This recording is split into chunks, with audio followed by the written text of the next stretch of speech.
Hello, my name is Barbra Levin. I'm the Executive Director of NF Mid-Atlantic. We're a 35-year-old nonprofit agency devoted to support, awareness, and education. Neurofibromatosis is an unpredictable and potentially devastating genetic disorder that causes tumors to grow anywhere on the body. It is often misdiagnosed, and current scientific studies show that the most common form of NF occurs in 1 in every 2,500 births. Bear in mind, if NF was correctly diagnosed, the statistic could easily escalate. Neurofibromatosis has hundreds of manifestations, including death, and that prompted us at NF Mid-Atlantic to conduct our recent Coping with Grief series. Death and grieving touches every family, whether they have NF or not. And like NF, the reaction to loss is variable and often not discussed. At NF Mid-Atlantic, we felt we needed to enter the conversation and help people move towards coping. As a follow-up to our grief series, we promised to provide people with resources, and I am so pleased to introduce Mary Robinson, the founder and executive director of Imagine, a Center for Coping with Loss. She's going to tell us a bit about Imagine today. Mary, thank you for joining us. Thank you for having me. Can you tell us a little bit about Imagine, your main mission and goals? Sure. So the mission of Imagine is to support people coping with loss and to foster resiliency and emotional well-being for everyone who grieves. The loss that we deal with specifically is loss due to death. We serve children aged 3 to 18, young adults 18 to 30. We serve the parents of the children, and we serve adults of all ages.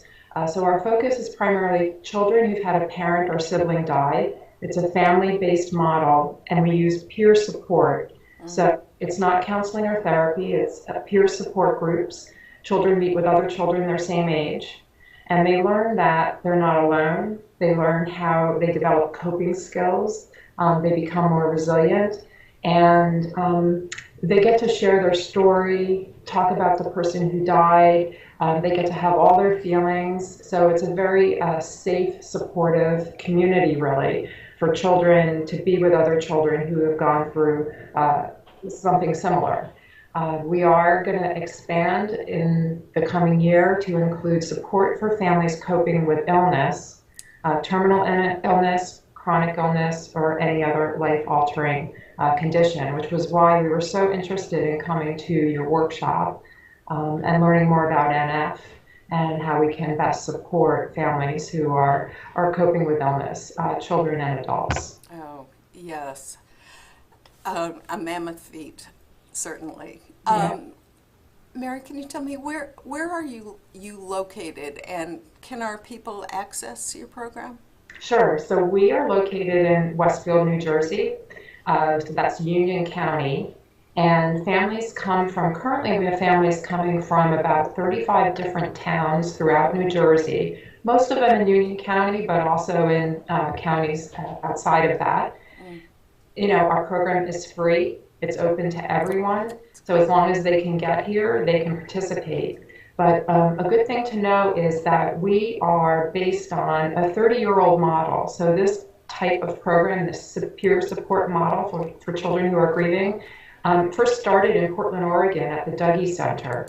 And the Dougy Center, since opening in the early 80s, has trained over 500 other centers and programs throughout the United States and internationally to run these really beautiful peer support groups. It's an amazing model, it's transformative, and because it's community-based, it really relies on the strength and wisdom of the members of the community who become the volunteers who facilitate the support groups. So while Imagine is in Westfield, New Jersey, we're the 4th Children's Grief Support Center in New Jersey.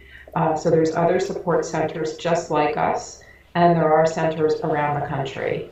The National Alliance for Grieving Children is a national resource that we're all members of, and is a great place to go to find out where there are other centers like Imagine.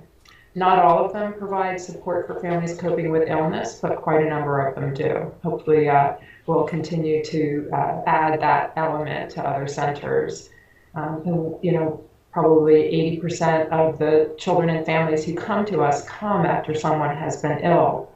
They come for all reasons, death due to all types of reasons, but a great majority it's because someone has been ill and has died. And the family starts grieving at the moment of the diagnosis. They don't wait until the person dies to start grieving. So they need support all along that time period. Some families come and it's been 7 years that they've been, their mom has been ill or their dad. So they're struggling, they're fearful, there's all kinds of changes within the family that they need to cope with, but there's really no type of support system in place. So I think that this provides a valuable resource that's unique and unfortunately not as available as we'd like. Well, still, it's wonderful to know about you and all the services you have, as well as places around the country. And we will provide a listing, not only on our website, but wherever we can, so that people can get to you, because grieving is a process, as I learned during our seminar, but it's one that it doesn't matter when you start, it's good to start. Yes. Yeah. Well, that's wonderful. I'm so thankful that you helped us today and introduced us to Imagine. It sounds like just a wonderful program. We will provide your website and your contact information so people can visit you. You have a wonderful website and people can get some support just there alone, and or donate. As they come to us. I would like to also add, Barbara, that one of the things that our center does, as well as almost all the other centers, is we do a lot of education and advocacy on behalf of grieving children. And the education part is really essential because a lot of people don't understand grief and loss and its impact on children especially. Children don't have the same coping skills that adults have. They're still developing cognitively and emotionally and spiritually, so they especially benefit from getting support. And we don't want it to be that the only place a child can get support is by coming to one of these grief support centers. So the education piece is essential so that we're educating people in the community and really building and creating resilient communities where children can get support no matter where they turn in their lives. So whether they're at school or on the playground or in their Girl Scout or Boy Scout troop or in the Little League or at their best friend's house, at the neighbors, we want the adults in a child's life to understand the impact of loss on children and to know that when a child has a loss, whether due to death or divorce or illness or separation, abandonment, parental incarceration, not making the team, there's so many, their best friend moving away, relationships ending, that an adult understands that that's an important thing to pay attention to and that they really see the child and they check in with the child and knock on the door of their heart and see how they're doing and become a loving listener for those children. And it's also important, we serve the parents of the children and adults because one of the most important things for grieving children that determines how well they're going to do after a loss is, first of all, finding out they're not alone, but it's the active involvement of a caring, functional adult in their life, hopefully more than one. And so the more that we can educate the adults in the community, then we create this sort of network of loving listeners and supporters for grieving children. And that's, a big part of our goal. We want Imagine to be happening not just on our nights of support, but happening out there in people's workplaces, in the schools, in the neighborhoods. So I wanted to really stress that we do, we go into schools and do in-services. We'll do a workshop anywhere in community agencies.